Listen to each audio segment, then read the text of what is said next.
想做近视雷射，但却不敢做吗？这支微视近视雷射手术的开箱影片，绝对能消除你的紧张。手术当天报到后，做一些术前检查，确定一切 OK 后，就可以把脸洗干净，换上手术服。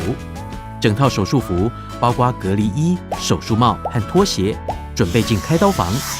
进开刀房后，躺上手术床，头枕在凹槽内，并调整到舒适的姿势后，护理师会帮你洗眼睛、消毒，再点一些麻药，最后盖上无菌冻巾。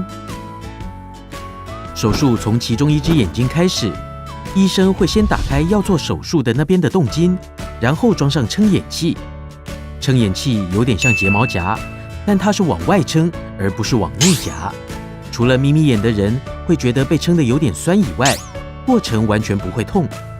这时候医师会提醒你，眼睛要盯着机器中的绿色光点，然后雷射光就会进行近视矫正了。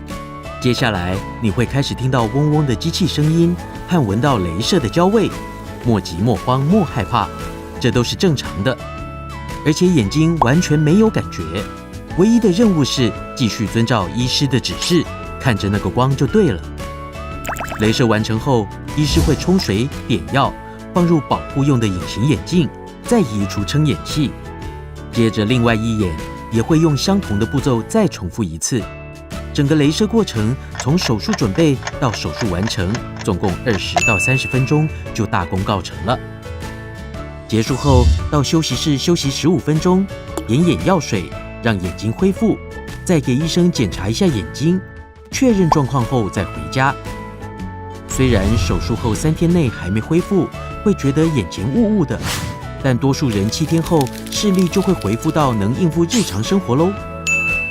接下来只要按照医师叮咛，定期回诊，按时点药水，外出戴墨镜防止紫外线，多休息，保持良好用眼习惯，视力就会慢慢变清晰。